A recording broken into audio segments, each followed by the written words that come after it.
almost like by hand in some way. Like we can definitely create like millions and millions of robots, like traditional consumer electronics manufacturing processes. But what is not solved is be able to do like real end-to-end general purpose robotics. And I think the U.S. today, at least we can say what we know of Figure, I think we're leading that head and shoulders globally. And we hope to continue to pull away. Like I'm going to be jumping on a flight right after this to make the engineering stand up in today to try to continue that and pull ahead. Yeah. Brett, there's been a lot of discussion, doubts around, a general purpose biped robot that can operate in the home and in the factory. I mean, you got so many people. You dropped a video of one of your robots folding laundry, and I mean, everybody went nuts. Like, hey, I want one of those. But I'm curious, where does the technology have to be where you can confidently serve both of these markets? Maybe put one of them into Young's factory as well. Yeah, we can do a deal here on stage. let's get a deal. Sure. You want to do a deal? Yeah, let's do it. There we go. Listen, I think one thing we're proud about is we have a robot running right now. And our first commercial customer, it's running like a 10-hour shift as we speak. We've been doing it for almost 6 months now. We've gotten like operational readiness there. It's running autonomously. We've been trying to track like fault rates, like human intervention rates per shift. Those have all been dropping. Performance has been rising every single month. So we now have a better line of sight to what it takes to launch like a vertical job in like a commercial world. What we're also trying to tackle, and what we found, like learned a lot last year, is we need to solve like the horizontal stack. Like we need to be able to build true general purpose work to put robots into anywhere in the world. So we've basically refactored our entire like autonomy and AI stack from scratch. It's all done now end to end with neural nets. We think it's the only way to really scale, and it's done at the foundation level, so we can scale into any work. So I think maybe to answer your question more directly, we will see robots in the commercial workforce over like now, and in the next like year or two, we will try to put more and more out. We will try to get we'll try to get costs down, reliability of the robots up. We'll try to make it really real. In parallel, we're trying to solve a robot in a home. It's been in my home now for like 3 or 4 months. Wow. We're doing small parts of this, like small parts of laundry and folding and dishes. We now have to connect all of it together like this tissue. We have to make it language conditioned so we can talk to it. We have to put it in pixel space. So there's like a bunch of work in like AI models and foundation work and pre-training that we have to go do. But we do see a path. It's like a little light in the tunnel that we want to go at. It'll definitely be solvable. This this decade, like it'll be solvable hopefully in the next few years that we can have this work. So we're excited about that. But that is like more of like a car autonomy in a city versus car autonomy in a highway. They're very different. One's like super unstructured, high variability, and like a lot of the engineering challenge is proportional to that variability. So like we're going head on at that problem. I would say you're going to see them in the workforce over the coming year or two. And then we will only launch a product in the home, in the workforce, at scale once we feel confident of the product. Right. We will not do it early. We will not teleoperate them in market. Like we will not do any of this silly stuff. And I think that's maybe differs from other groups maybe in the space. But we are trying to build like end-to-end autonomy with low human intervention rates in this commercial end market. So once we're able to like really sell into your home, to Brad's home, we want to be really confident it's going to really work and it's going to be really safe. Can I give you my credit card now? We'll take it. Okay. We have a little machine in the back. We'll start. We're happy to punch it. Aki, you guys have long been important partners to the U.S. government. Mm-hmm. We obviously have had a major changing of the guard over the course of the last year. A lot of people, including Jensen, have said that this administration is far more open to Silicon Valley and technology companies coming, sharing their concerns, sharing their complaints, and getting deals done. Yeah. Talk to us about how you're feeling about the state of, industry-government partnership today versus what you've seen over the course of the past, many years. Yeah, I mean, this is year 21 at Palantir for me, so I've seen it all. Yes, to be very clear. Indeed. It's like night and day, right? And that's not a knock on the prior administrations. I just think you had a particular status quo or way of doing things, and industry was often held at bay. And Silicon Valley, frankly, I mean, part of why we moved our headquarters to Denver when we went public was, very much a monoculture. You couldn't have disagreement. You couldn't actually discuss national security and the importance of national security to Silicon Valley and vice versa. And so I think what you see is kind of both at the intersection of the administration, taking on some really hard, gnarly challenges, At the same time as generative AI is coming through, is kind of, when you think about AI infrastructure, is kind of the way of the future. When we think about, how we're going to build things, how we're going to make sure we do reindustrialize and bring a lot more capability back to being built in America, you kind of have this perfect storm in the moment and the people. And what I've been incredibly encouraged by is the openness, right? Look, every administration gets something wrong, but that ability to say, hey, that doesn't look right, and to give feedback, and frankly, for people to take calls and kind of hear that feedback from industry and think through, hey, how do we make this great for government, for every American, and for industry, I think is unparalleled. And I think that that's kind of what we're seeing right now. I think it's also then kind of on the back of that driving a huge resurgence from Silicon Valley to say, hey, we want to be, Jensen said this so many times, if you're doing work in technology, you need to spend time in DC. You need to share what you're doing, and you need to talk about how it's going to help every American out there kind of as they kind of think through this. Otherwise, there's going to be a lot of fear, uncertainty, and doubt out there. Yeah. So we also have this responsibility as technologists now to kind of share that vision, share what we're doing, share how it's actually going to help, and kind of bring the American people along. And this administration is doing that in spades. So we're thrilled by it. I am curious if you guys share the same experiences vis-a-vis Washington. I think one of the critical things this administration did was to name David Sachs, the czar of AI, so that there was a technologist, a point person who could frankly walk into the White House and help break through some of the largesse that just is institutionally part of Washington. Have you all shared similar experience that we just heard as it pertains to getting stuff done in Washington? Absolutely. The willingness to listen, but also then to take actions and to implement is really, really key. And in particular, to be pro-business, understanding about where regulation is required, but where isn't. And in the industrial world, we have business-to-business relationships where obviously we have professional terms that govern the quality of service, where you don't need a lot of regulation, and there it's about speed and really making it accessible. And so we find that a very friendly way to bring that technology into the United States. Yeah. So we felt the same way. I think this government is quite open to the technologies and very supportive to the new technologies. Right. Yeah. So that's good. So, Peter, Young, Brett, Aki, I want to thank you for coming on here. We saved the best for last, and you guys were awesome. Thank you so much. Thank you. So let's go back down on the floor with Christina Partsenevelos. You have one more interview, a very special guest. Yeah, also the best for last, and that would be CJ Muse from Cantor Fitzgerald, who's been in the industry forever. We were just, but he looks really young. I shouldn't preface like that, but could you speak to China right now, given that is a topic? President Trump was supposed to be here. We're in D.C.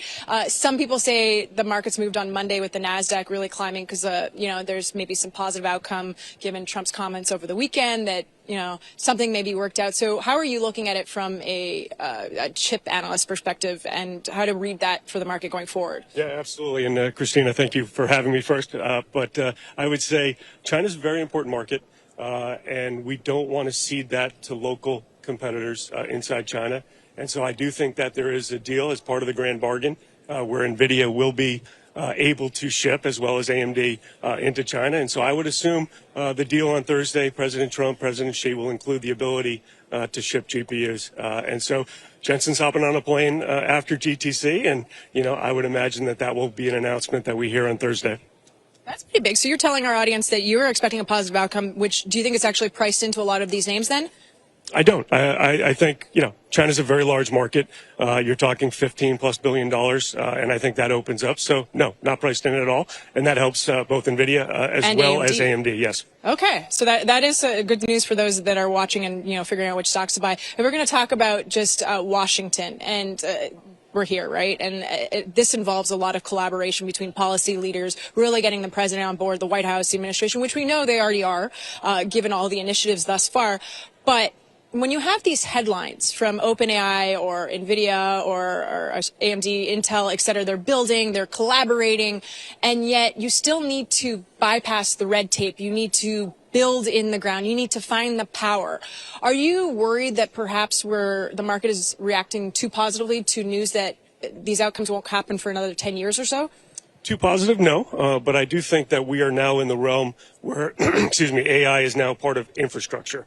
And that requires long-term planning, and that requires DC to get heavily involved. And so I think that there's a great reason why Jensen and team and Nvidia are here in Washington, DC.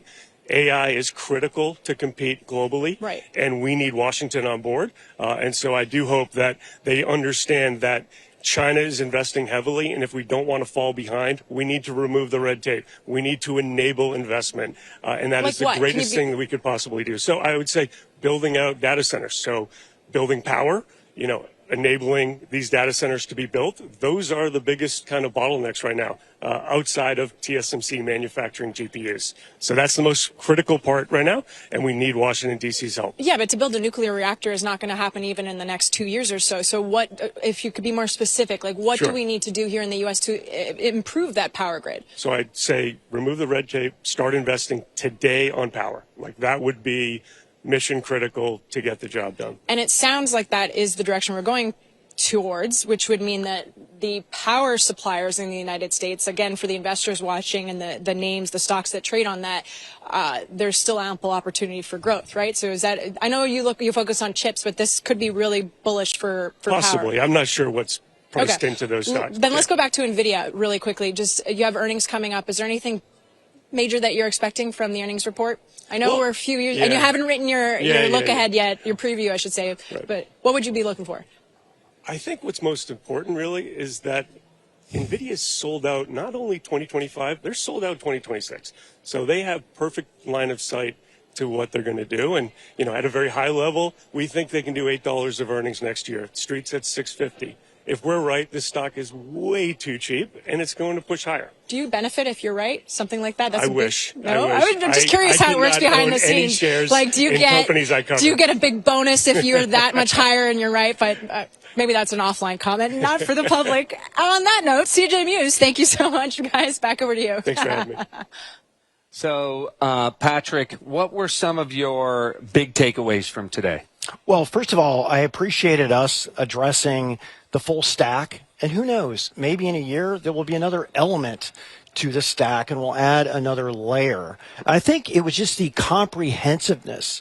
I mean, we're going all the way from the investment funnel up front to literally building robots for homes and for commercial industrial applications.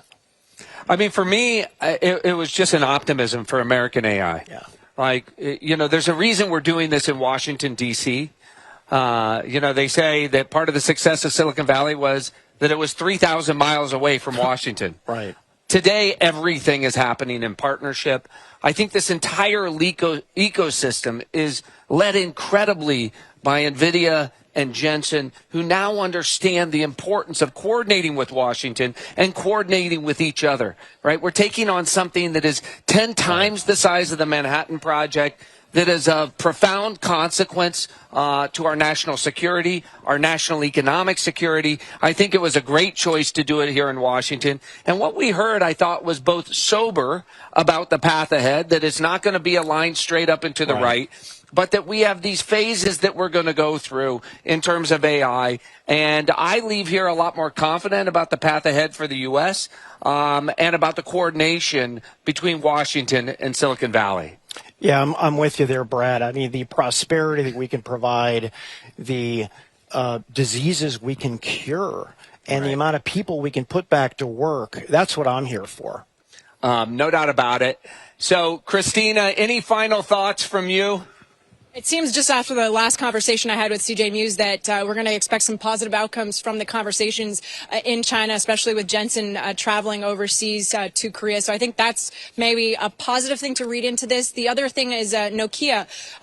Maybe you were on the panel, so perhaps you didn't hear, the news came out about NVIDIA's investment, a $1 billion investment in Nokia. Shares were halted. And so this could speak to the collaborations with telecom and NVIDIA here in the United States and how we evolve towards 6G and how that will, just update through software. It's incredible. So I'm sure we're going to hear more about that news, but the stock was initially halted. And so that's something that just happened within the last hour or so. But overall, we're making news here. That's what this event is about, guys. No doubt about it. It's a big day. We woke up with the president in Japan making news OpenAI and Microsoft made news, and we're going to hear a lot more out of Nvidia in just the next hour or two. So we're out of time. It's been an incredible day. Yeah. Thanks to you, Patrick. Thanks to the entire team here at Nvidia. Jensen Huang is about to take the keynote stage. Brad, thank you. And our thanks to the entire NVIDIA team for bringing together the amazing guests and all the folks from around the world for coming to NVIDIA GTC Washington. Thanks for watching. Until next time.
This time, please take a moment to silence your devices. Our event is about to begin.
America, the land of innovation,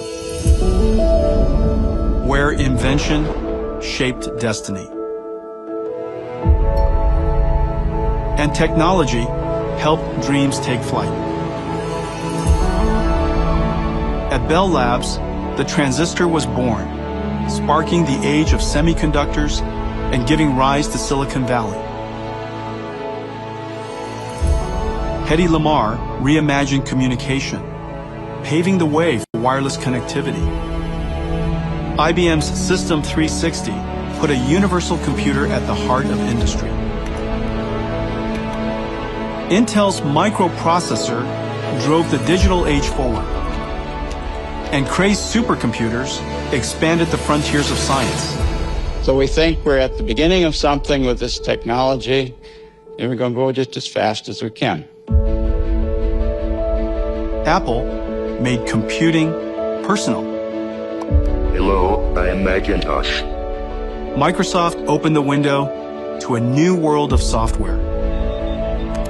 Long before the web, you've got mail. U.S. government researchers built ARPANET, connecting the first computers, the foundation for the internet. An iPod, a phone. Are you getting it? Then Apple again, put 1,000 songs in your pocket and the internet in your hand. Every era, a leap. We choose to go to the moon in this decade and do the other thing, not because they are easy, but because they are hard. Every leap, America led. One giant leap for mankind. Now, the next era is here, launched by a revolutionary new computing model. This is likely going to be the most important contribution we've made to the computer industry. It will likely be recognized as a revolution. Machine learning is a branch of artificial intelligence, computers that almost appear to think. The amount of computational resource is ultimately what's going to turbocharge this field. Artificial intelligence, the new industrial revolution. At its heart, Nvidia GPUs, invented here in America. Like electricity and the internet, AI is essential infrastructure. Every company will use it, every nation will build it. Winning this competition will be a test of our capacities unlike anything since the dawn of the space age. And today, AI factories are rising, built in America. For scientists, engineers, and dreamers, across universities, startups, and industry. I think we want to try to reach new heights as a civilization, discovering the nature of the universe. And now, American innovators are clearing the way for abundance, saving lives, shaping vision into reality, lending us a hand, and delivering the future. We will soon power it all with unlimited clean energy. We will extend humanity's reach to the stars.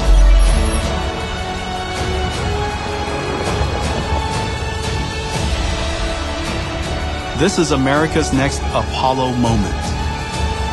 Together, we take the next great leap to boldly go where no one has gone before.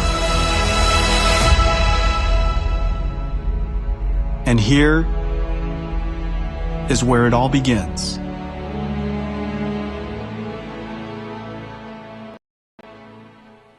Welcome to the stage, Nvidia founder and CEO, Jensen Huang.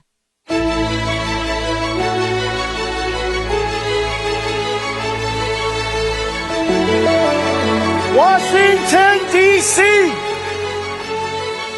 Washington, D.C., welcome to GTC. It's hard not to be sentimental and proud of America, I got to tell you that. Was that video amazing?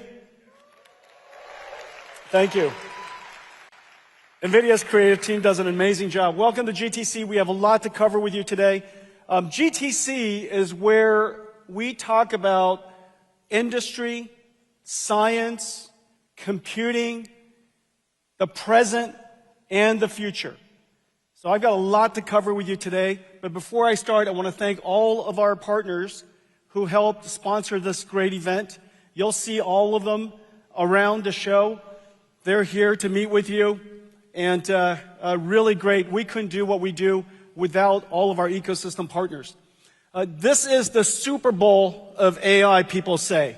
And therefore, every Super Bowl should have an amazing pregame show. What do you guys think about the pregame show and our all-star athletes and all-star cast? Look at these guys.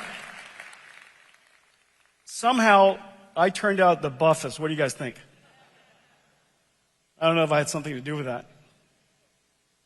NVIDIA invented a new computing model for the first time in 60 years, as you saw in the video. A new computing model rarely comes about. It takes an enormous amount of time and set of conditions. We invented this computing model because we wanted to solve problems that general purpose computers, normal computers, could not. We also observed that someday transistors will continue. The number of transistors will grow, but the performance and the power of transistors will slow down. That Moore's law will not continue limited by the laws of physics. And that moment has now arrived. Dennard scaling has stopped. It's called Dennard scaling. Dennard scaling has stopped nearly a decade ago. And in fact, the transistor performance and its power associated has slowed tremendously. And yet the number of transistors continued. We made this observation a long time ago, and for 30 years we've been advancing this form of computing we call accelerated computing. We invented the GPU, we invented the programming model called CUDA, and we observed that if we could add a processor that takes advantage of more and more and more transistors, apply parallel computing, add that to a sequential processing CPU, that we could extend the capabilities of computing well beyond. And that moment has really come. We have now seen that inflection point. Accelerated computing, its moment has now arrived. However, accelerated computing is a fundamentally different programming model. You can't just take a CPU software written by hand, executing sequentially, and put it onto a GPU and have it run properly. In fact, if you just did that, it actually runs slower. And so you have to reinvent new algorithms. You have to create new libraries. You have to, in fact, rewrite the application, which is the reason why it's taken so long. It's taken us nearly 30 years to get here. But we did it one domain at a time. This is the treasure of our company. Most people talk about the GPU. The GPU is important. But without a programming model that sits on top of it, and without dedication to that programming model, keeping it compatible over generations, we're now CUDA 13 coming up on CUDA 14. Hundreds of millions of GPUs running in every single computer, perfectly compatible. If we didn't do that, then developers wouldn't target this computing platform. If we didn't create these libraries, then developers wouldn't know how to use the algorithm and use the architecture to its fullest. One application after another. I mean, this is really the treasure of our company. cuLitho, computational lithography. It took us nearly 7 years to get here with cuLitho, and now TSMC uses it, Samsung uses it, ASML uses it. This is an incredible library for computational lithography, the first step of making a chip. Sparse solvers for CAE applications. cuOpt, a numerical optimization, has broken just about every single record. The traveling salesperson problem, how to connect millions of products with millions of customers in the supply chain. Warp, Python solver for CUDA, for simulation. cuDF, a data frame approach, basically accelerating SQL, data frame databases. This library is the one that started AI altogether, cuDNN. The library on top of it called Megatron Core made it possible for us to simulate and train extremely large language models. The list goes on. Monai, really, really important. The #1 medical imaging AI framework in the world. By the way, we're not going to talk a lot about healthcare today, but be sure to see Kimberly's keynote. She's going to talk a lot about the work that we do in healthcare. And the list goes on. Genomics processing. Ariel, pay attention. We're going to do something really important here today. Quantum computing. This is just a representative of 350 different libraries in our company. And each one of these libraries redesigned the algorithm necessary for accelerated computing. Each one of these libraries made it possible for all of the ecosystem partners to take advantage of accelerated computing. And each one of these libraries opened new markets for us. Let's take a look at what CUDA X can do.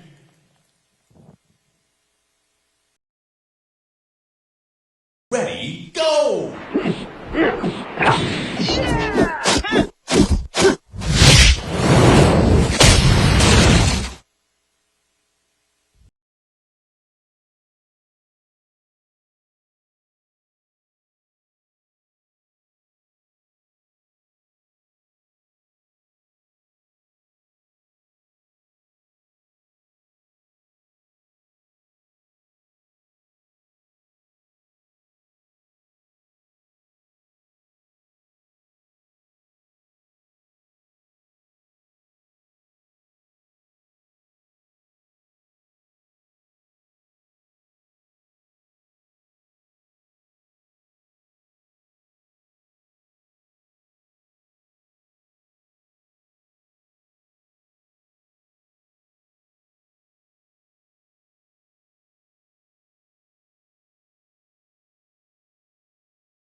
Is that amazing? Everything you saw was a simulation. There was no art, no animation. This is the beauty of mathematics. This is deep computer science, deep math, and it's just incredible how beautiful it is. Every industry was covered, from healthcare and life sciences to manufacturing, robotics, autonomous vehicles, computer graphics, even video games. That first shot that you saw was the first application Nvidia ever ran. And that's where we started in 1993. And we kept believing in what we were trying to do. And it's hard to imagine that you could see that first virtual fighter scene come alive. And that same company believed that we would be here today. It's just a really, really incredible journey. I want to thank all the Nvidia employees for everything that you've done. It's really incredible.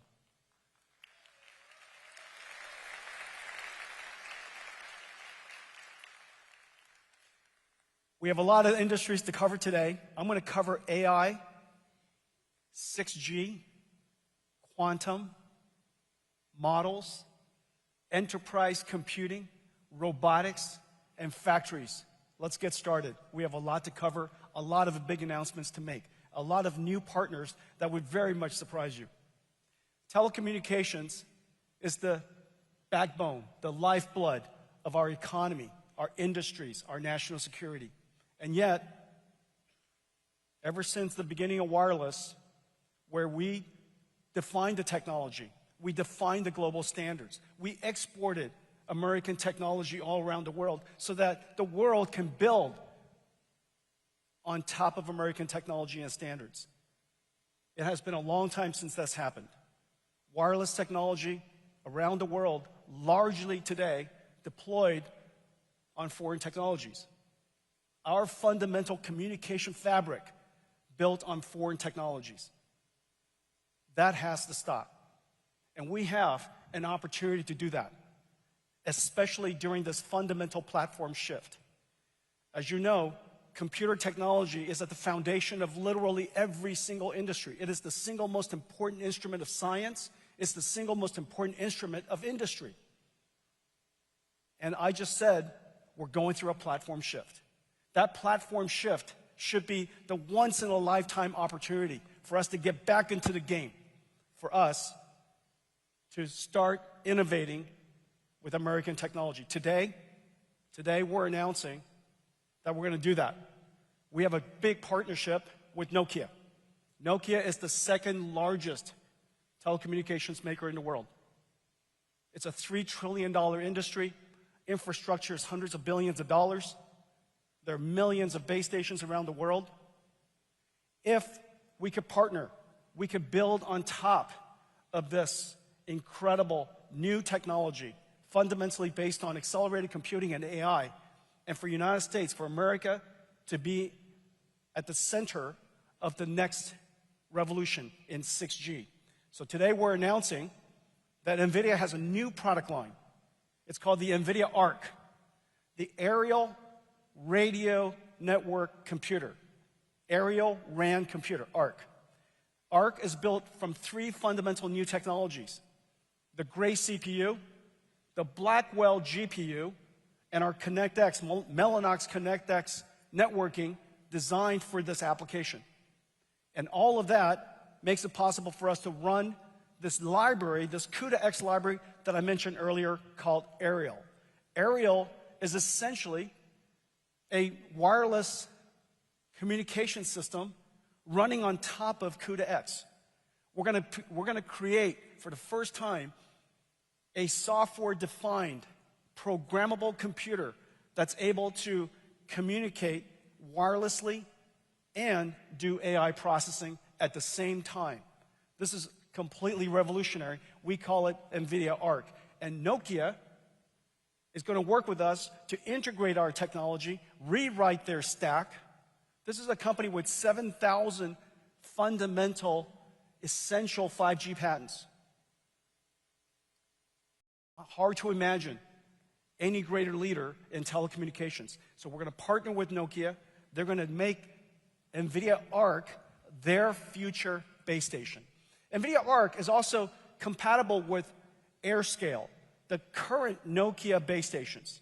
So what that means is we're going to take this new technology and we'll be able to upgrade millions of base stations around the world with 6G and AI.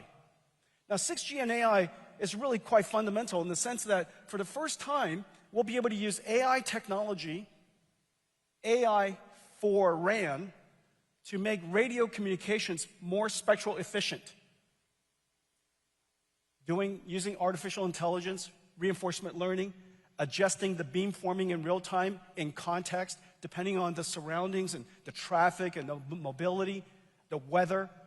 All of that could be taken into account so that we could improve spectral efficiency. Spectral efficiency consumes about 1.5% to 2% of the world's power. So improving spectral efficiency not only improves the amount of data we can put through wireless networks without increasing the amount of energy necessary. The other thing that we could do, AI for RAN, is AI on RAN. This is a brand new opportunity. Remember, the internet enabled communications, but amazingly smart companies, AWS, built a cloud computing system on top of the internet. We are now going to do the same thing on top of the wireless telecommunications network. This new cloud will be an edge industrial robotics cloud. This is where AI on RAN, the first is AI for RAN to improve radio spectrum efficiency. The second is AI on RAN, essentially cloud computing for wireless telecommunications. Cloud computing will be able to go right out to the edge where data centers are not, because we have base stations all over the world. This announcement is really exciting. Justin Hodar, the CEO, I think he's somewhere in the room. Thank you for your partnership. Thank you for helping the United States bring telecommunication technology back to America. This is really a fantastic, fantastic partnership. Thank you very much.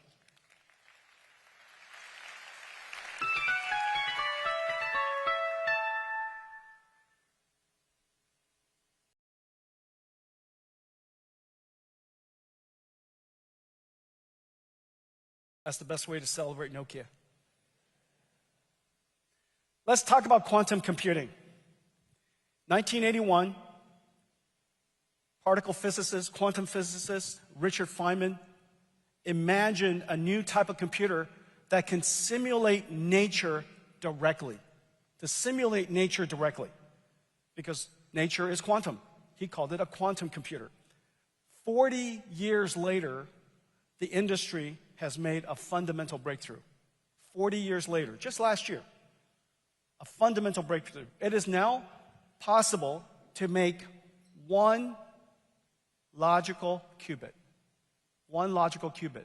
One logical qubit that's coherent, stable, and error-corrected.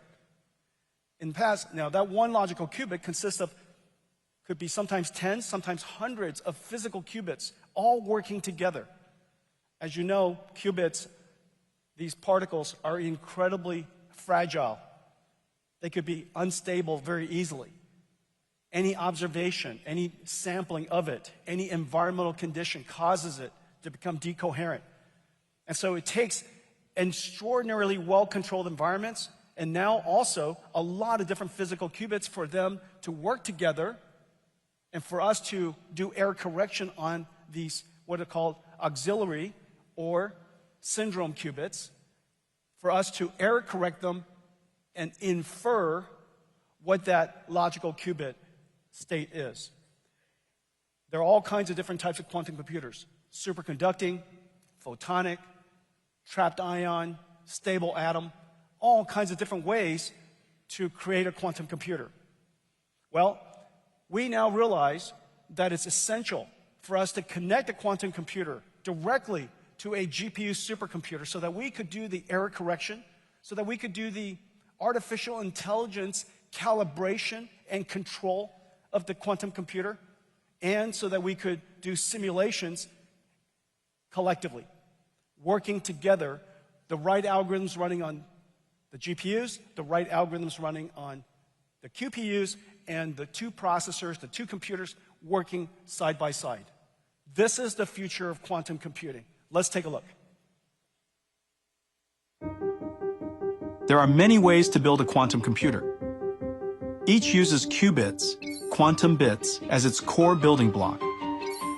But no matter the method, all qubits, whether superconducting qubits, trapped ions, neutral atoms, or photons, share the same challenge.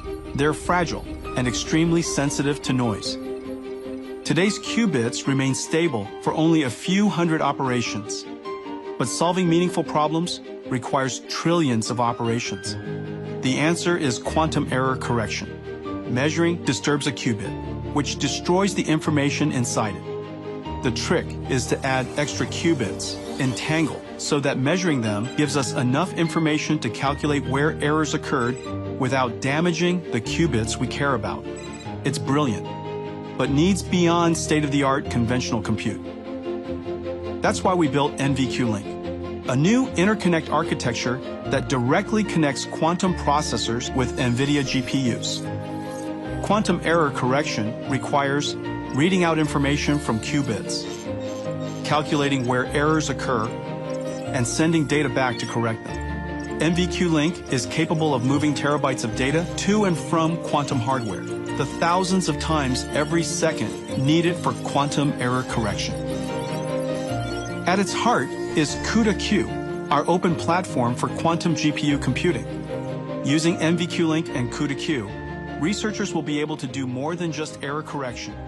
They will also be able to orchestrate quantum devices and AI supercomputers to run quantum GPU applications. Quantum computing won't replace classical systems. They will work together, fused into one accelerated quantum supercomputing platform.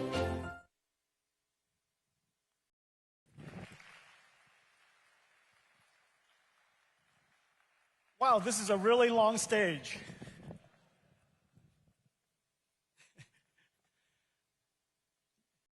CEOs, we don't just sit at our desk typing. This is a physical job. So today we're announcing the NVQLink. And it's made possible by two things. Of course, this interconnect that does quantum computer control and calibration, quantum error correction, as well as connects two computers, the QPU and our GPU supercomputers, to do hybrid simulations. It is also completely scalable. It doesn't just do error correction for today's number of few qubits. It does error correction for tomorrow, where we're going to essentially scale up these quantum computers from the hundreds of qubits we have today to tens of thousands of qubits, hundreds of thousands of qubits in the future. So we now have an architecture that can do control, co-simulation, quantum error correction, and scale into that future. The industry support has been incredible. Between the invention of CUDA-Q, remember, CUDA was designed for GPU, CPU, accelerated computing. Basically using both processors to use the right tool to do the right job. Now, CUDA-Q has been extended beyond CUDA so that we could support QPU and have the two processors, QPU and the GPU, work and have computation move back and forth within just a few microseconds. The essential latency to be able to cooperate with the quantum computer. So now CUDA-Q is such an incredible breakthrough adopted by so many different developers. We are announcing today 17 different quantum computer industry companies supporting the NVQLink. And I'm so excited about this, 8 different DOE labs: Berkeley, Brookhaven, Fermi Labs in Chicago, Lincoln Laboratory, Los Alamos, Oak Ridge, Pacific Northwest, San Diego National Lab. Just about every single DOE lab has engaged us, working with our ecosystem of quantum computer companies and these quantum controllers so that we could integrate quantum computing into the future of science. Well, I have one more additional announcement to make. Today, we're announcing that the Department of Energy is partnering with Nvidia to build 7 new AI supercomputers to advance our nation's science.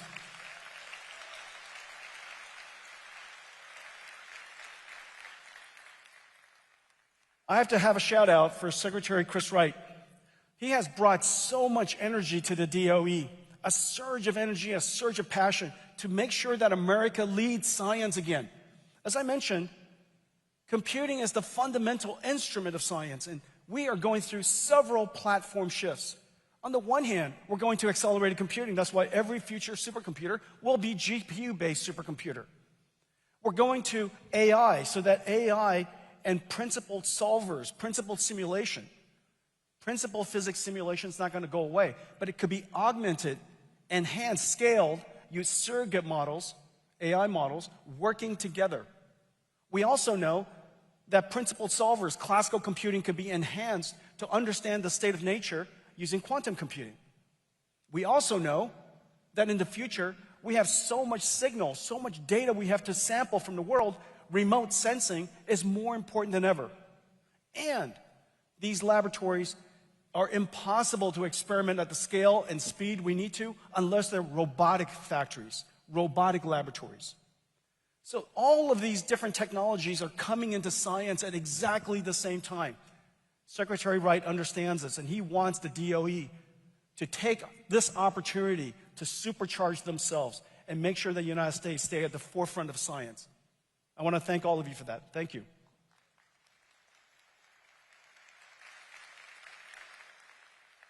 Let's talk about AI. What is AI? Most people would say that AI is a chatbot, and it's rightfully so. There's no question that ChatGPT is at the forefront of what people would consider AI. However, just as you see right now, these scientific supercomputers are not going to run chatbots. They're going to do basic science. Science, AI, the world of AI is much, much more than a chatbot. Of course, the chatbot is extremely important, and AGI is fundamentally critical. Deep computer science, incredible computing, great breakthroughs are still essential for AGI. But beyond that, AI is a lot more. AI is, in fact, I'm going to describe AI in a couple different ways. The first way you think about AI is that it has completely reinvented the computing stack. The way we used to do software was hand coding. Hand coding software running on CPUs. Today, AI is machine learning, training, data-intensive programming, if you will, trained and learned by AI that runs on a GPU. In order to make that happen, the entire computing stack has changed. Notice, you don't see Windows up here. You don't see CPU up here. You see a whole fundamentally different stack. Everything from the need for energy. And this is another area where our administration, President Trump, deserves enormous credit.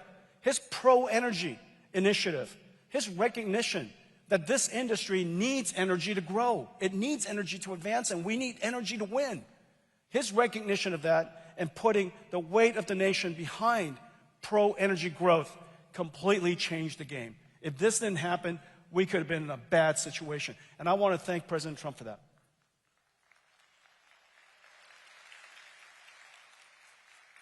On top of energy are these GPUs. And these GPUs are built into infrastructure that I'll show you later.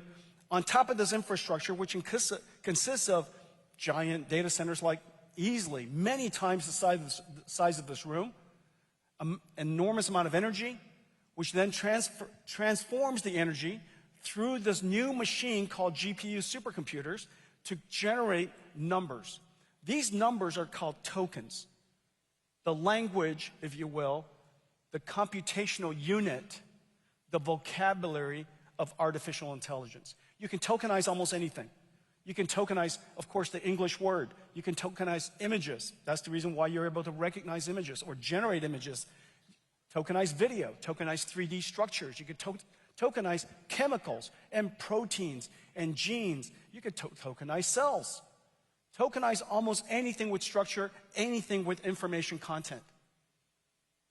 Once you could tokenize it, AI can learn that language and the meaning of it. Once it learns the meaning of that language, it can translate, it can respond just like you interact with ChatGPT, and it could generate just as ChatGPT can generate. So all of the fundamental things that you see ChatGPT do, all you have to do is imagine, what if it was a protein? What if it was a chemical? What if it was a 3D structure like a factory? What if it was a robot? And the token was understanding behavior and tokenizing motion and action. All of those concepts are basically the same, which is the reason why AI is making such extraordinary progress. And on top of these models are applications. Transformers is not a universal model. It's an incredibly effective model, but there's no one universal model. It's just that AI has universal impact. There are so many different types of models. In the last several years, we enjoyed the invention and went through the innovation breakthroughs of multimodality. There's so many different types of models. There's CNN models, convolutional neural network models. There's state space models. There are graph neural network models, multimodal models, of course, all the different tokenizations and token methods that I just described. You could have models that are spatial in its understanding, optimized for spatial awareness. You could have models that are optimized for long sequence, recognizing subtle information over a long period of time. There are so many different types of models. On top of these models, architectures, on top of these model architectures are applications. The software of the past, and this is a profound understanding, a profound observation of artificial intelligence, that the software industry of the past was about creating tools. Excel is a tool. Word is a tool. A web browser is a tool. The reason why I know these are tools is because you use them. The tools industry, just as screwdrivers and hammers, the tools industry is only so large. In the case of IT tools, they could be database tools. These IT tools is about $1 trillion or so. But AI is not a tool. AI is work. That is the profound difference. AI is, in fact, workers that can actually use tools. One of the things I'm really excited about is the work that Ervin's doing at Perplexity. Perplexity using web browsers to book vacations or do shopping. Basically an AI using tools. Cursor is an AI, an agentic AI system that we use at Nvidia. Every single software engineer at Nvidia uses Cursor. Has improved our productivity tremendously. It's basically a partner for every one of our software engineers to generate code. And it uses a tool. And the tool it uses is called VS Code. So Cursor is an AI, agentic AI system that uses VS Code. Well, all of these different industries, whether it's chatbots or digital biology where we have AI assistant researchers, or what is a robo-taxi? Inside a robo-taxi, of course, it's invisible, but obviously there's a AI chauffeur. That chauffeur is doing work. And the tool that it uses to do that work is the car. And so everything that we've made up until now, the whole world, everything that we've made up until now are tools. Tools for us to use. For the very first time, technology is now able to do work and help us be more productive. The list of opportunities go on, which is the reason why AI addresses the segment of the economy that IT has never addressed. IT is a few $1 trillion that sits underneath the tools of a $100 trillion global economy. Now, for the first time, AI is going to engage that $100 trillion economy and make it more productive, make it grow faster, make it larger. We have a severe shortage of labor. Having AI that augments labor is going to help us grow. Now, what's interesting about this from a technology industry perspective also is that in addition to the fact that AI is new technology that addresses new segments of the economy, AI in itself is also a new industry. This token, as I was explaining earlier, these numbers, after you tokenize all these different modalities of information, there's a factory that needs to produce these numbers. Unlike the computer industry and the chip industry of the past. Notice, if you look at the chip industry of the past, the chip industry represents about 5 to 10%, maybe less, 5% or so, of a multi-trillion dollar, few trillion dollar IT industry. And the reason for that is because it doesn't take that much computation to use Excel. It doesn't take that much computation to use browsers. It doesn't take that much computation to use Word. We do the computation. But in this new world, there needs to be a computer that understands context all the time. It can't pre-compute that. Because every time you use the computer for AI, every time you ask the AI to do something, the context is different. So it has to process all of that information. Environmental, for example, in the case of a self-driving car, it has to process the context of the car. Context processing. What is the instruction you're asking the AI to do? Then it's got to go and break down the problem step by step, reason about it, and come up with a plan and execute it. Every single one at that step requires enormous number of tokens to be generated, which is the reason why we need a new type of system, and I call it an AI factory. It's an AI factory for sure. It's unlike a data center of the past. It's an AI factory because this factory produces one thing. Unlike the data centers of the past that does everything, stores files for all of us, runs all kinds of different applications. You could use that data center like you can use your computer for all kinds of applications. You could use it to play a game one day. You could use it to browse the web. You could use it, to do your accounting. And so that is a computer of the past, a universal general purpose computer. The computer I'm talking about here is a factory. It runs basically one thing. It runs AI, and its purpose is designed to produce tokens that are as valuable as possible, meaning they have to be smart.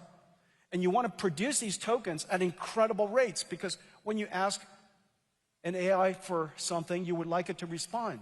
And notice, during peak hours, these AIs are now responding slower and slower because it's got a lot of work to do for a lot of people.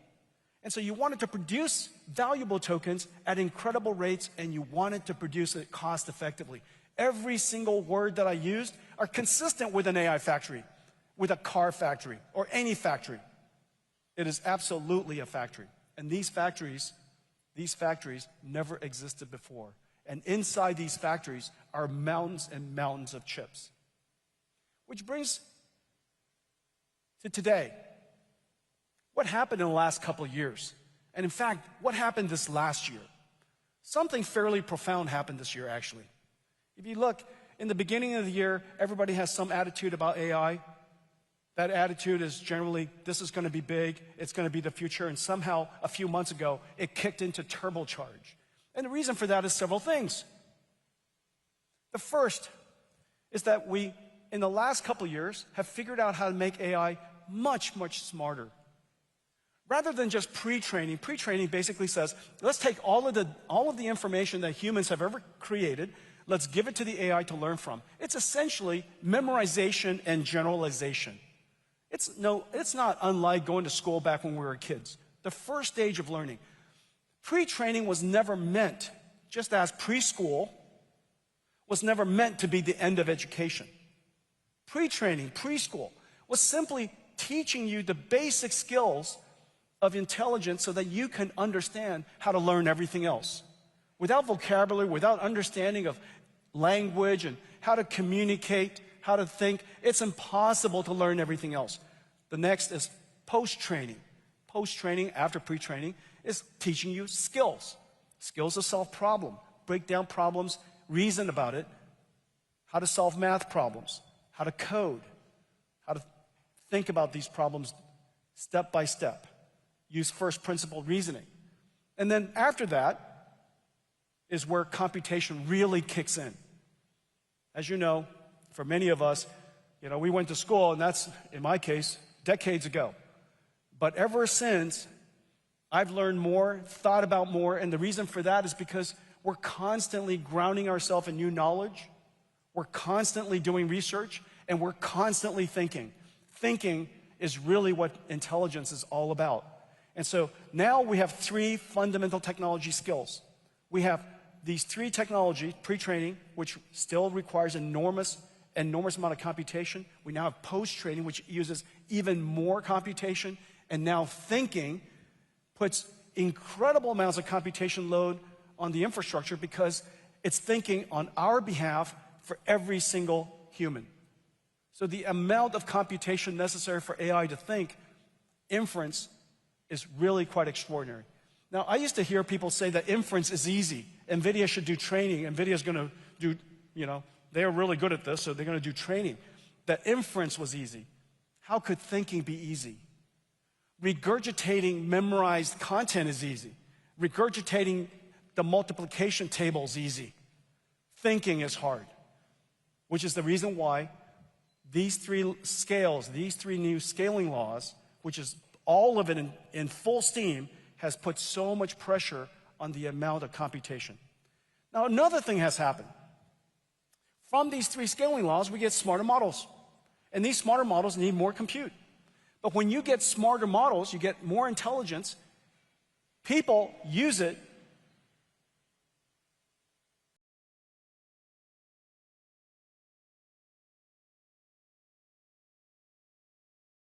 If anything happens, I want to be the first one out. Jazz cake. I'm sure it's fine. Probably just lunch. My stomach. Was that me? And so where was I? The smarter your models are, the more people use it. It's now more grounded. It's able to reason. It's able to solve problems it never learned how to solve before because it could do research. Go learn about it, come back, break it down, reason about how to answer your question, how to solve your problem, and go off and solve it. The amount of thinking is making the models more intelligent. The more intelligent it is, the more people use it. The more intelligent it is, the more computation is necessary. But here's what happened. This last year, the AI industry turned a corner. Meaning that the AI models are now smart enough, they're worthy to pay for. Nvidia pays for every license of Cursor, and we gladly do it. We gladly do it because Cursor is helping a several $100,000 employee software engineer or AI researcher be many, many times more productive. So of course we'd be more than happy to do that. These AI models have become good enough that they are worthy to be paid for. Cursor, 11 Labs, Synthesia, Abridge, Open Evidence, the list goes on. Of course, OpenAI, of course, Claude. These models are now so good that people are paying for it. And because people are paying for it and using more of it, and every time they use more of it, you need more compute, we now have two exponentials. These two exponentials, one is the exponential compute requirement of the three scaling law. And the second exponential, the smarter it is, the more people use it, the more computing it needs. Two exponentials now putting pressure on the world's computational resource. At exactly the time when I told you earlier that Moore's Law has largely ended. And so the question is, what do we do? If we have these two exponential demands growing, and if we don't find a way to drive the cost down, then this positive feedback system, this circular feedback system, essentially called the virtuous cycle, essential for almost any industry, essential for any platform industry. It was essential for Nvidia. We have now reached the virtuous cycle of CUDA.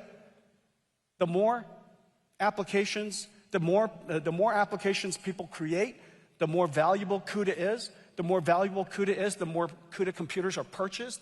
The more CUDA computers are purchased, more developers want to create applications for it. That virtuous cycle for Nvidia has now been achieved after 30 years. We have achieved that also. 15 years later, we've achieved that for AI. AI has now reached the virtuous cycle. And so the more you use it, because the AI is smart and we pay for it, the more profit is generated, the more compute's put on the grid, the more compute is put into AI factories, the more compute, the AI becomes smarter, more people use it, more applications use it, the more problems we can solve. This virtuous cycle is now spinning. What we need to do is drive the cost down tremendously so that one, the user experience is better. When you prompt the AI, it responds to you much faster. And two, so that we keep this virtual cycle going by driving its cost down so that it could get smarter, so that more people will use it, so that so on and so forth. That virtual cycle is now spinning.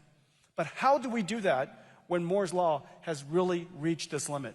Well, the answer is called co-design. You can't just design chips and hope that things on top of it is going to go faster. The best you could do in designing chips is add, I don't know, 50% more transistors every couple of years. And if you added more transistors, we can add more transistors, and TSMC's got a lot of transistor, incredible company.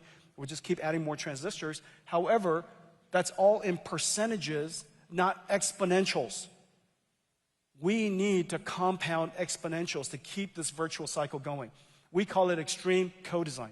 Nvidia is the only company in the world today that literally starts from a blank sheet of paper and can think about new fundamental architecture, computer architecture, new chips, new systems, new software, new model architecture, and new applications all at the same time. So many of the people in this room are here because you're different parts of that layer, different parts of that stack and working with Nvidia. We fundamentally re-architect everything from the ground up. And then, because AI is such a large problem, we scale it up. We created a whole computer, a computer for the first time that has scaled up into an entire rack. That's one computer, one GPU. And then we scale it out by inventing a new AI Ethernet technology we call Spectrum-X Ethernet. Everybody will say Ethernet's Ethernet. Ethernet's hardly Ethernet. Ethernet, Spectrum-X Ethernet, is designed for AI performance, and it's the reason why it's so successful. And even that's not big enough. We'll fill this entire room of AI supercomputers and GPUs. That's still not big enough because the number of applications and the number of users for AI is continuing to grow exponentially, and we connect multiple of these data centers together, and we call that scale across. Spectrum XGS, gigascale, Spectrum X gigascale, XGS. By doing so, we do co-design at such an enormous level, such an extreme level, that the performance benefits are shocking. Not 50% better each generation, not 25% better each generation, but much, much more. This is the most extreme co-designed computer we've ever made, and quite frankly, made in modern times. Since the IBM System 360, I don't think a computer has been ground up, reinvented like this ever. This system was incredibly hard to create. I'll show you the benefits in just a second. But essentially what we've done, we've created, otherwise, hey Janine, you can come out. You have to meet me like halfway. All right, so this is kind of like Captain America's shield. So NVLink 72, if we were to create one giant chip, one giant GPU, this is what it would look like. This is the level of wafer scale processing we would have to do. It's incredible. All of these chips are now put into one giant rack. Did I do that or did somebody else do that? Into that one giant rack. You know, sometimes I don't feel like I'm up here by myself. This one giant rack makes all of these chips work together as one.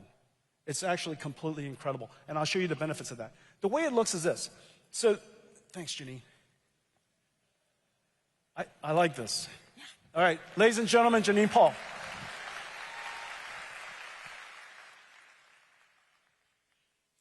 I got it. In the future, next I'm just going to go like Thor.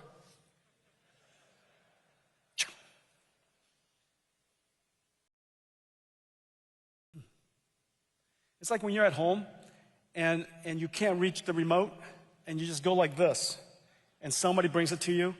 That's, yeah, same idea. It never happens to me. I'm just dreaming about it. I'm just saying. Okay, so anyhow, we basically, this is what we created in the past. This is NVLink 8. Now, these models are so gigantic, the way we solve it is we turn this model, this gigantic model, into a whole bunch of experts. It's a little bit like a team. And so these experts are good at certain types of problems. And we collect a whole bunch of experts together. And so this giant multi-trillion-dollar AI model has all these different experts, and we put all these different experts on a GPU. Now, this is NVLink 72. We could put all of the chips into one giant fabric, and every single expert can talk to each other. So the master, the primary expert, could talk to all of the distributed work and all of the necessary context and prompts and bunch of data that we have to, bunch of tokens that we have to send to all of the experts. The experts would, whichever one of the experts are selected to solve the answer, would then go off and try to respond. And then it would go off and do that layer after layer after layer.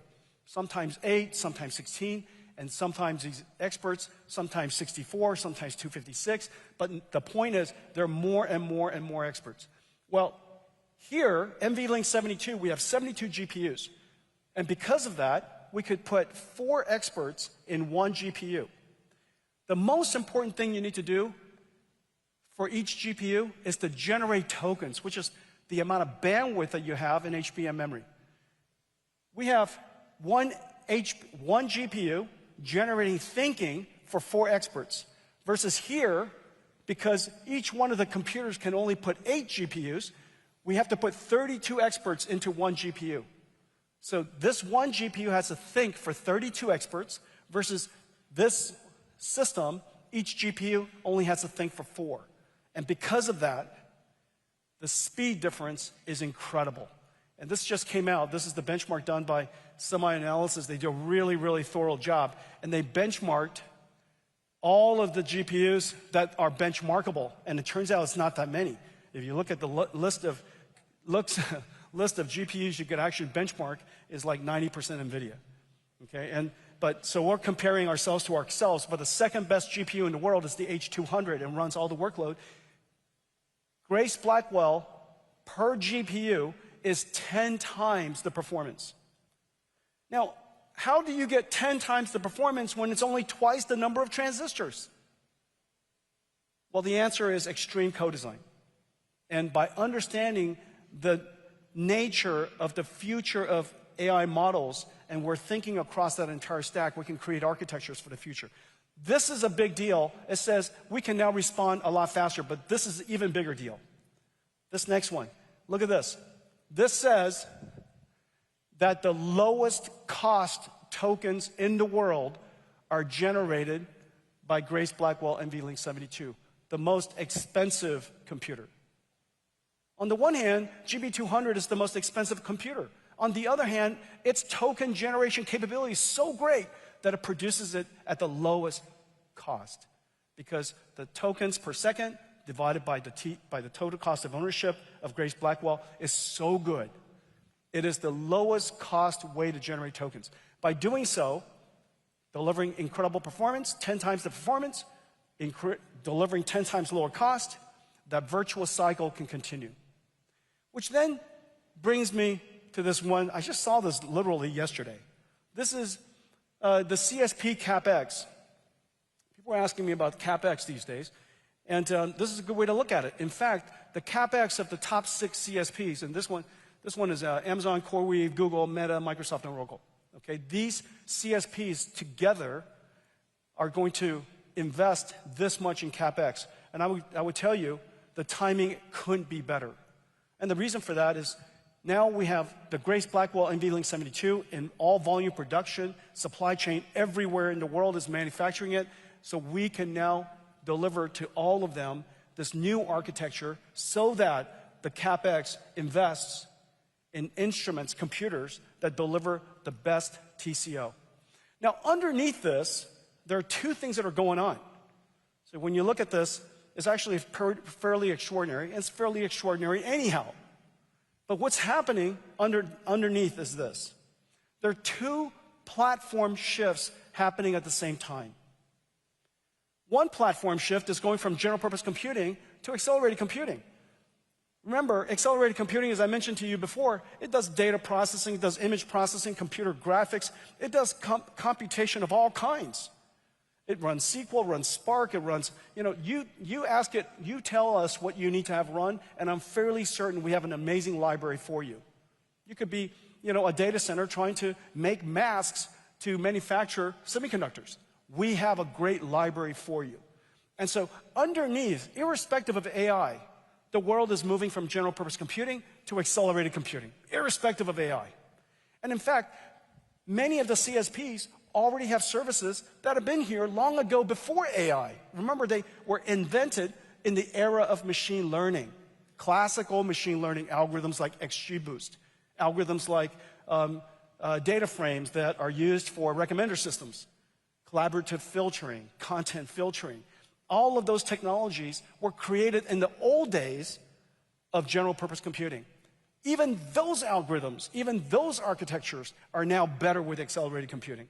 And so even without AI, the world's CSPs are going to invest into acceleration. Nvidia's GPU is the only GPU that can do all of that plus AI.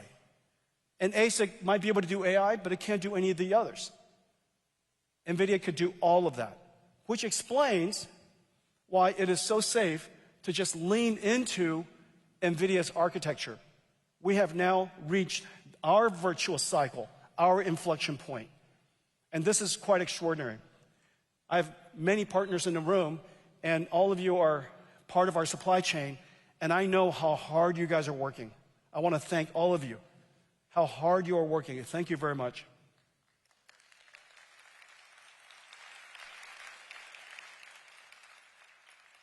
Now I'm going to show you why. This is what's going on in our company's business. We're seeing extraordinary growth for Grace Blackwell for all the reasons that I just mentioned.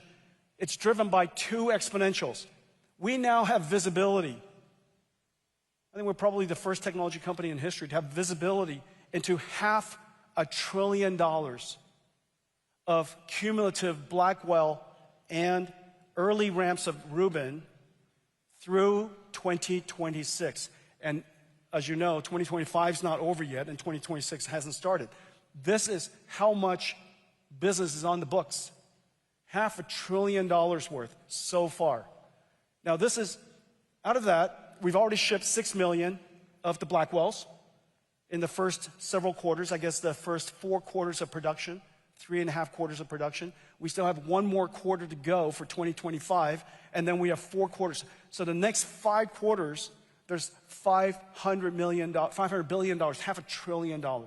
That's 5 times the growth rate of Hopper. That kind of tells you something. This is Hopper's entire life. This doesn't include China and Asia, so this is just the West. Okay, this is just, we're excluding China. So Hopper, in its entire life, 4 million GPUs. Blackwell, each one of the Blackwells has 2 GPUs in it in one large package. 20 million GPUs of Blackwells in the early parts of Rubin. Incredible growth. So I want to thank all of our supply chain partners, everybody. I know how hard you guys are working. I made a video to celebrate your work. Let's play it.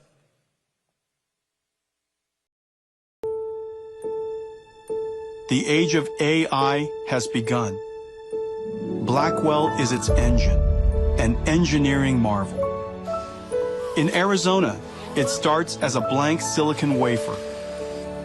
Hundreds of chip processing and ultraviolet lithography steps build up each of the 200 billion transistors, layer by layer on a 12-inch wafer. In Indiana, HBM stacks will be assembled in parallel. HBM memory dies with 1,024 IOs are fabricated using advanced EUV technology. Through silicon via is used in the backend to connect 12 stacks of HBM memory and base die to produce HBM. Meanwhile, the wafer is scribed into individual Blackwell die, tested and sorted, separating the good dies to move forward. The chip-on-wafer on substrate process attaches 32 Blackwell dies and 128 HBM stacks on a custom silicon interposer wafer. Metal interconnect traces are etched directly into it, connecting Blackwell GPUs and HBM stacks into each system and package.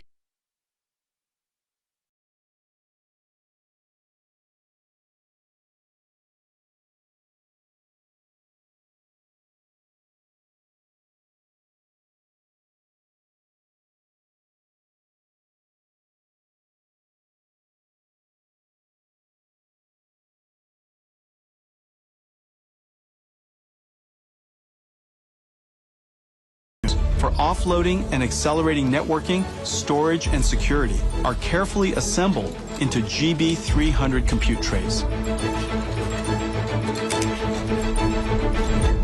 NVLink is the breakthrough high-speed link that Nvidia invented to connect multiple GPUs and scale up into a massive virtual GPU. The NVLink switch tray is constructed with NVLink switch chips, providing 14.4 terabytes per second of all-to-all bandwidth.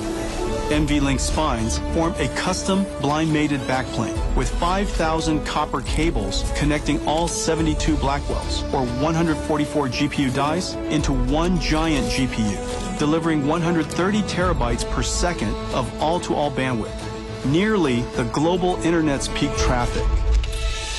Skilled technicians assemble each of these parts into a rack-scale AI supercomputer. In total, 1.2 million components, 2 miles of copper cable, 130 trillion transistors, weighing nearly 2 tons. From silicon in Arizona and Indiana to systems in Texas, Blackwell and future Nvidia AI factory generations will be built in America. Writing a new chapter in American history and industry. America's return to making and reindustrialization, reignited by the age of AI.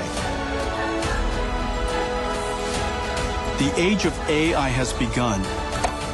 Made in America. Made for the world.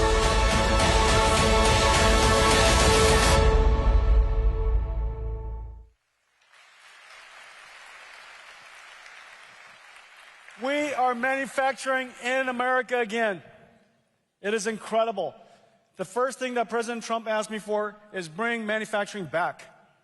Bring manufacturing back because it's necessary for national security. Bring manufacturing back because we want the jobs, we want that part of the economy. And 9 months later, we are now manufacturing in full production Blackwell in Arizona.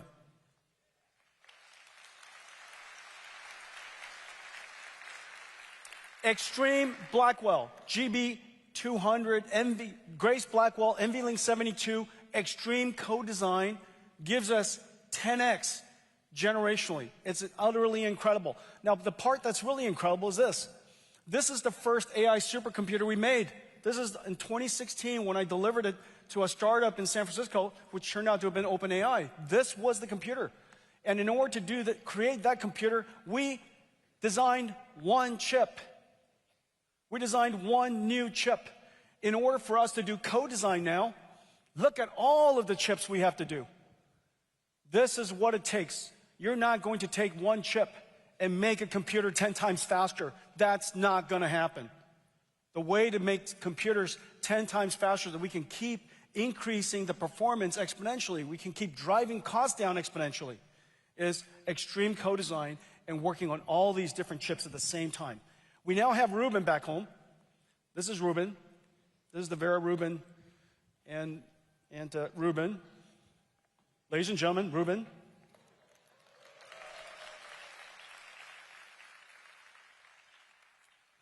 This is our third generation NVLink 72 rack scale computer. Third generation. GB200 was the first one. All of our partners around the world, I know how hard you guys worked. It was insanely hard. It was insanely hard to do. Second generation, so much smoother. And this generation, look at this, completely cableless. Completely cableless. And this is all back in the lab now. This is the next generation Rubin. While we're shipping GB300s, we're preparing Rubin to be in production, this time next year, maybe slightly earlier. And so every single year, we are going to come up with the most extreme co-design system so that we can keep driving up performance and keep driving down the token generation cost. Look at this. This is just an incredibly beautiful computer. Now, so this is amazing. This is 100 petaflops. I know it doesn't mean anything. 100 petaflops. But compared to the DGX-1 I delivered to OpenAI 9 years ago, It's 100 times the performance right here versus 100 times of that supercomputer. 100 times, 100 of those, let's see, 100 of those would be like 25 of these racks, all replaced by this one thing. One Vera Rubin. Okay, so this is the compute tray, and this is Vera Rubin super chip. Okay, and this is the compute tray. This up right here. It's incredibly easy to install. Just flip these things open, shove it in. Even I could do it. Okay, and this is the Vera Rubin compute tray. If you decide you wanted to add a special processor, we've added another processor. It's called a context processor because the amount of context that we give AIs are larger and larger. We wanted to read a whole bunch of PDFs before it answered a question. We wanted to read a whole bunch of archive papers, watch a whole bunch of videos. Go learn all this before you answer a question for me. All of that context processing could be added. And so you see on the bottom, 8 ConnectX-9 new Super NICs. You have CPXs, 8 of them. You have Bluefield 4, this new data processor, 2 Vera CPUs, and 4 Rubin packages, or 8 Rubin GPUs. All of that in this one node, completely cableless, 100% liquid cooled. And then this new processor, I won't talk too much about it today, I don't have enough time, but this is completely revolutionary. And the reason for that is because your AIs need to have more and more memory. You're interacting with it more, you want it to remember our last conversation, everything that you've learned on my behalf, please don't forget it when I come back next time. And so all of that memory is going to create this thing called KV caching, and that KV caching, retrieving it, you might have noticed, every time you go into your AIs these days, it takes longer and longer to refresh and retrieve all of the previous conversations. And the reason for that is we need a revolutionary new processor, and that's called Bluefield 4. Next is the ConnectX switch, the NVLink switch, which is right here. Okay, this is the NVLink switch. This is what makes it possible for us to connect all of the computers together, and this switch is now several times the bandwidth of the entire world's peak internet traffic. And so that spine is going to communicate and carry all of that data simultaneously to all of the GPUs. On top of that, this is the Spectrum X switch, and this Ethernet switch was designed so that all of the processors could talk to each other at the same time and not gum up the network. Gum up the network, that's very technical. Okay, so these are these three combined, and then this is the quantum switch. This is for InfiniBand, this is Ethernet. We don't care what language you would like to use, whatever standard you like to use, we have great scale out fabrics for you, whether it's InfiniBand or quantum or Spectrum. Ethernet, this one uses silicon photonics and is completely co-packaged options. Basically, the laser comes right up to the silicon and connects it to our chips. Okay, so this is the Spectrum X Ethernet. And so now let's talk about thank you. Oh, this is what it looks like. This is a rack. This is 2.5, this is 2 tons, 1.5 million parts.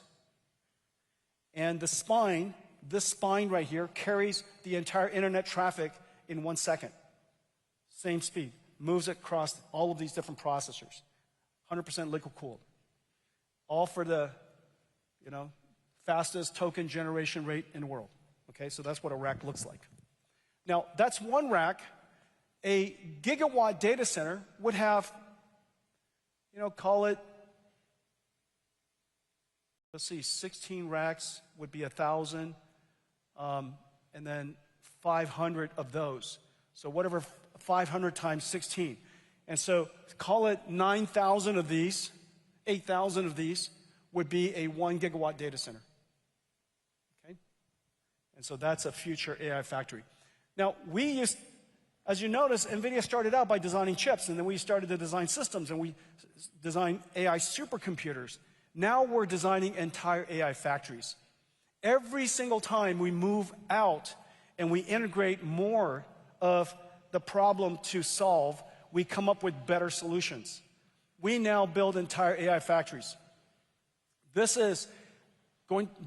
AI factory is what we're building for Vera Rubin, and we created a technology that makes it possible for all of our partners to integrate into this factory digitally. Let me show it to you.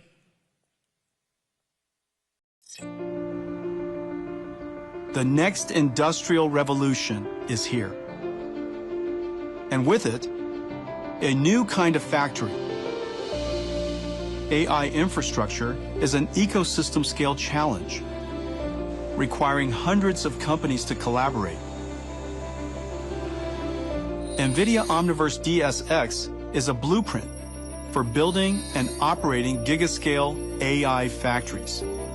For the first time, the building, power, and cooling are co-designed with Nvidia's AI infrastructure stack. It starts in the Omniverse digital twin. Jacobs Engineering optimizes compute density and layout to maximize token generation according to power constraints. They aggregate SIM-ready OpenUSD assets from Siemens, Schneider Electric, Trane, and Vertiv into PTC's product lifecycle management. Then simulate thermals and electricals with CUDA accelerated tools from ETAP and Cadence. Once designed, NVIDIA partners like Bechtel and Vertiv deliver prefabricated modules, factory-built, tested, and ready to plug in. This shrinks build time significantly, achieving faster time to revenues. When the physical AI factory comes online, the digital twin acts as an operating system. Engineers prompt AI agents from Phaidra and Emerald AI, previously trained in the digital twin, to optimize power consumption and reduce strain on both the AI factory and the grid. In total, for a 1 gigawatt AI factory, DSX optimizations can deliver billions of dollars in additional revenue per year. Across Texas, Georgia, and Nevada, NVIDIA's partners are bringing DSX to life. In Virginia, NVIDIA is building an AI factory research center using DSX to test and productize Vera Rubin, from infrastructure to software. With DSX, NVIDIA partners around the world can build and bring up AI infrastructure faster than ever.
are building these new GPU clouds to serve the startups, and I really appreciate that. This is all possible because NVIDIA is everywhere. We integrate our libraries, all of the CUDA-X libraries I talked to you about, all the open source AI models that I talked about, all of the models that I talked about. We integrated into AWS, for example. Really love working with Matt. We integrated into Google Cloud, for example. Really love working with Thomas. Each one of these clouds integrate NVIDIA GPUs and our computing, our libraries, as well as our models. Love working with Satya over at Microsoft Azure. Love working with Clay at Oracle. Each one of these clouds integrate the NVIDIA stack. As a result, wherever you go, whichever cloud you use, it works incredibly. We also integrate NVIDIA libraries into the world's SaaS, so that each one of these SaaS will eventually become agentic SaaS. I love Bill McDermott's vision for ServiceNow. There you go. I think that might have been Bill. Hi, Bill. And so ServiceNow, what is it, 85% of the world's enterprise workflows. SAP, 80% of the world's commerce. Christian Klein and I are working together to integrate NVIDIA libraries, CUDA-X and Nemo and Nemotron, all of our AI systems into SAP. Working with Sassine over at Synopsys, accelerating the world's CAE, CAD, EDA tools so that they could be faster and could scale. Helping them create AI agents. One of these days, I would love to hire AI agent ASIC designers to work with our ASIC designers. Essentially, the cursor of Synopsys, if you will. We're working with Anirudh, I saw him earlier today. He was part of the pre-game show. Cadence, doing incredible work, accelerating their stack, creating AI agents so that we can have Cadence AI ASIC designers and system designers working with us. Today, we're announcing a new one. AI will supercharge productivity. AI will transform just about every industry. But AI will also supercharge cybersecurity challenges, the bad AIs. And so we need an incredible defender. I can't imagine a better defender than CrowdStrike. George is here. He was, yep, I saw him earlier. We are partnering with CrowdStrike to make cybersecurity speed of light, to create a system that has cybersecurity AI agents in the cloud, but also incredibly good AI agents on-prem or at the edge. This way, whenever there's a threat, you are moments away from detecting it. We need speed, and we need a fast agentic AI, super smart AIs. I have a second announcement. This is the single fastest enterprise company in the world. Probably the single most important enterprise stack in the world today, Palantir Ontology. Anybody from Palantir here? Thanks. Just talking to Alex earlier. This is Palantir Ontology. They take information, they take data, they take human judgment, and they turn it into business insight. We work with Palantir to accelerate everything Palantir does so that we could do data processing at a much larger scale and more speed. Whether it's structured data of the past, and of course we'll have structured data, human recorded data, unstructured data, and process that data for our government, for national security, and for enterprises around the world, process that data at speed of light, and to find insight from it. This is what it's going to look like in the future. Palantir is going to integrate NVIDIA so that we could process at the speed of light in an extraordinary scale. Okay? NVIDIA and Palantir.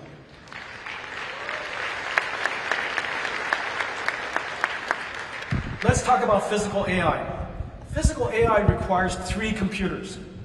Just as it takes 2 computers evaluate it and then inference it, okay? So that's the large GB200 that you see. In order to do it for physical AI, you need 3 computers. You need the computer to train it. This is GB, the Grace Blackwell NVLink 72. We need a computer that does all of the simulations that I showed you earlier with Omniverse DSX. It basically is a digital twin for the robot to learn how to be a good robot and for the factory to essentially be a digital twin. That computer is the second computer, the Omniverse computer. This computer has to be incredibly good at generative AI, and it has to be good at computer graphics, sensor simulation, ray tracing, signal processing. This computer is called the Omniverse computer. And once we train the model, simulate that AI inside a digital twin, and that digital twin could be a digital twin of a factory as well as a whole bunch of digital twins of robots. Then you need to operate that robot, and this is the robotic computer. This one goes into a self-driving car. Half of it could go into a robot, okay? Or you could actually have, robots that are quite agile and quite fast in operations, and it might take two of these computers. And so this is the Jensen Thor robotics computer. These three computers all run CUDA, and it makes it possible for us to advance physical AI. AI that understand the physical world, understand laws of physics, causality, permanence, physical AI. We have incredible partners working with us to create the physical AI of factories. We're using it ourselves to create our factory in Texas. Now, once we create the robotic factory, we have a bunch of robots that are inside it. And these robots also need the physical AI, applies physical AI, and works inside the digital twin. Let's take a look at it. America is reindustrializing, reshoring manufacturing across every industry. In Houston, Texas, Foxconn is building a state-of-the-art robotic facility for manufacturing Nvidia AI infrastructure systems. With labor shortages and skills gaps, digitalization, robotics, and physical AI are more important than ever. The factory is born digital in Omniverse. Foxconn engineers assemble their virtual factory in a Siemens digital twin solution developed on Omniverse technologies. Every system, mechanical, electrical, plumbing, is validated before construction. Siemens plant simulation runs design space exploration optimizations to identify ideal layout. When a bottleneck appears, engineers update the layout, with changes managed by Siemens Team Center. In Isaac Sim, the same digital twin is used to train and simulate robot AIs. In the assembly area, FANUC manipulators build GB300 tray modules. Bimanual manipulators from FII and Skilled AI install bus bars into the trays. And AMRs shuttle the trays to the test pods. Then, Foxconn uses Omniverse for large-scale sensor simulation, where robot AIs learn to work as a fleet. In Omniverse, Vision AI agents built on Nvidia Metropolis and Cosmos watch the fleets of robots and workers from above to monitor operations and alert Foxconn engineers of anomalies and safety violations, or even quality issues. And to train new employees, agents power interactive AI coaches for easy worker onboarding. The age of U.S. reindustrialization is here, with people and robots working together.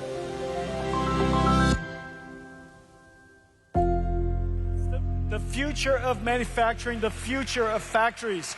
I want to thank our partner, Foxconn. Yang Liu, the CEO, is here. But all of these ecosystem partners make it possible for us to create the future of robotic factories. The factory is essentially a robot that's orchestrating robots to build things that are robotic. This is the amount of software necessary to do this is so intense that unless you could do it inside a digital twin, to plan it, to design it, to operate it inside a digital twin, the hopes of getting this to work is nearly impossible. I'm so happy to see also that Caterpillar, my friend Joe Creed, and his 100-year-old company is also incorporating digital twins in the way they manufacture. These factories will have future robotic systems, and one of the most advanced is Figure. Brett Adcock is here today. He founded a company 3.5 years ago. They're worth almost $40 billion today. We're working together in training the AI, training the robot, simulating the robot, and of course, the robotic computer that goes into Figure. Really amazing. I had the benefit of seeing it. It's really quite extraordinary. It is very likely that humanoid robots, and my friend Elon is also working on this, that this is likely going to be one of the largest new consumer electronics markets, and surely one of the largest industrial equipment market. Peggy Johnson and the folks at Agility are working with us on robots for warehouse automation.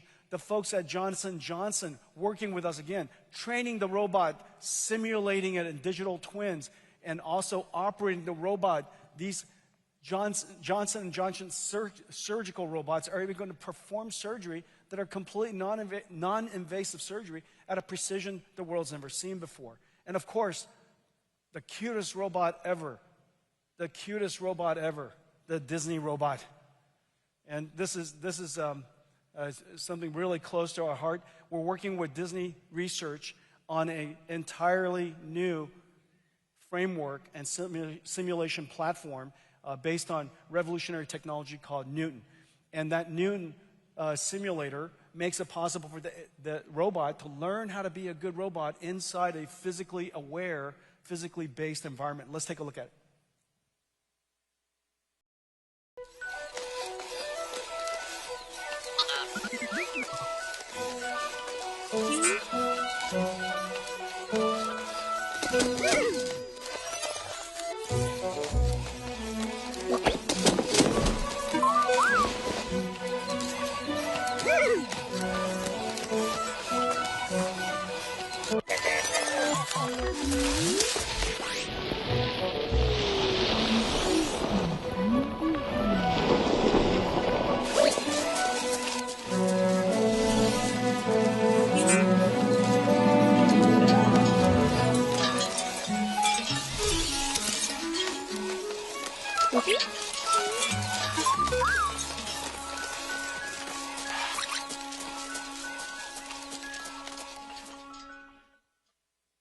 Blue, ladies and gentlemen, Disney Blue. Tell me that's not adorable. He's not adorable. We all want one. We all want one. Now, remember, everything you were just seeing, that is not animation. It's not a movie. It's a simulation. That simulation is an Omniverse. Omniverse, the digital twin. So these digital twins of factories, digital twins of warehouses, digital twins of surgical rooms, digital twins where Blue could learn how to manipulate and navigate and interact with the world, all completely done in real time. This is going to be the largest consumer electronics product line in the world. Some of them are just really working incredibly well now. This is the future of humanoid robotics, and of course, Blue. Okay?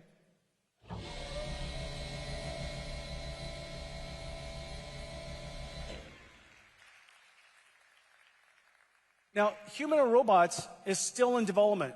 But meanwhile, there's one robot that is clearly at an inflection point, and it is basically here. And that is a robot on wheels. This is a robo-taxi. A robo-taxi is essentially an AI chauffeur. Now, one of the things that we're doing today, we're announcing the Nvidia Drive Hyperion. This is a big deal. We created this architecture so that every car company in the world could create cars, vehicles, could be commercial, could be passenger, could be dedicated to robo-taxi, create vehicles that are robo-taxi ready.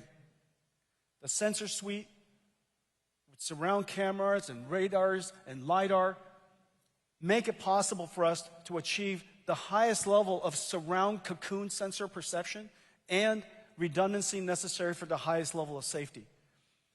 Hyperion Drive Hyperion, is now designed into Lucid, Mercedes-Benz, my friend Ola Kalenius, the folks at Stellantis, and there are many other cars coming. And Once you have a basic standard platform, then developers of AV systems, and there's so many talented ones, Wave, Wabi, Aurora, Momenta, Neuro, there's so many of them. WeRide, there's so many of them that can then take their AV system and run it on the standard chassis. Basically, the standard chassis has now become a computing platform on wheels. And because it's standard and the sensor suite is comprehensive, all of them could deploy their AI to it. Let's take a quick look.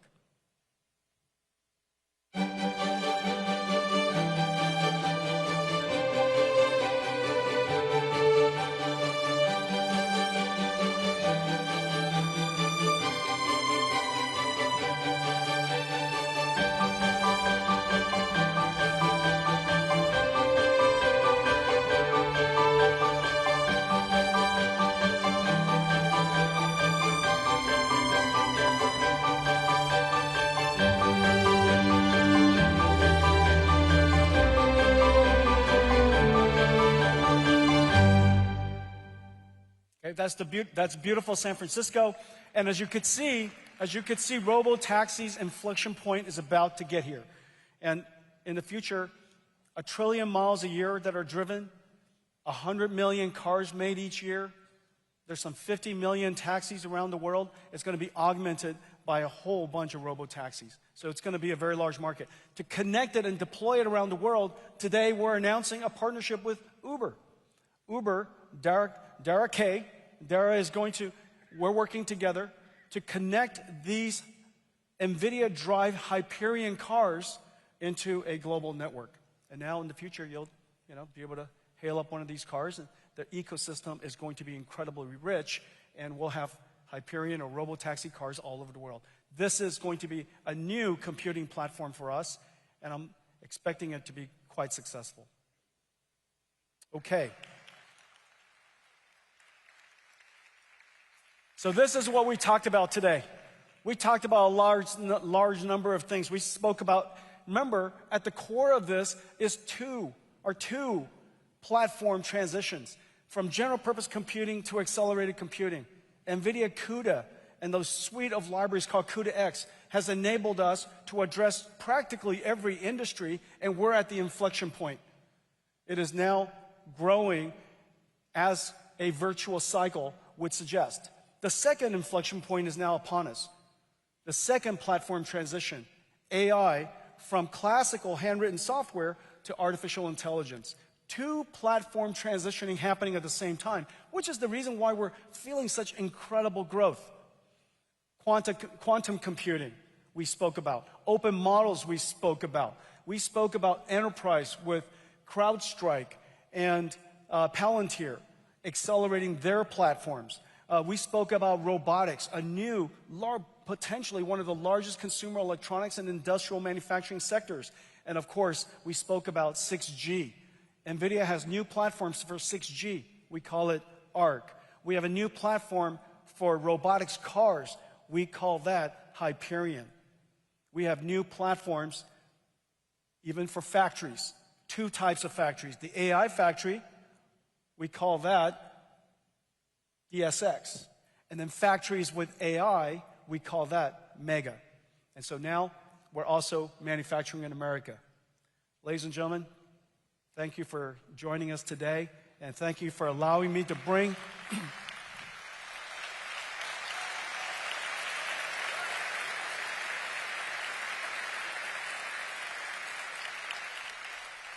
Thank you for allowing us to bring GTC to Washington, D.C. We're going to do it hopefully every year. And thank you all for your service and making America great again. Thank you.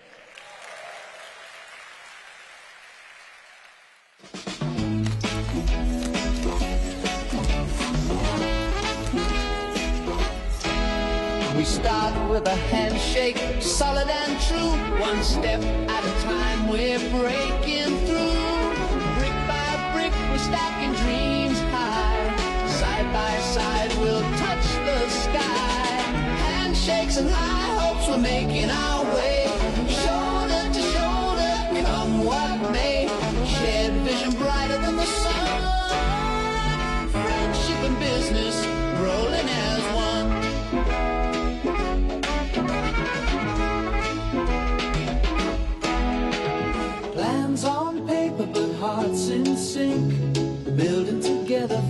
than you think. Laughter's the glue in the grind we share. We've got the spark, we're going somewhere. Handshakes and high hopes, we're making our way. Shoulder to shoulder.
cuDNN.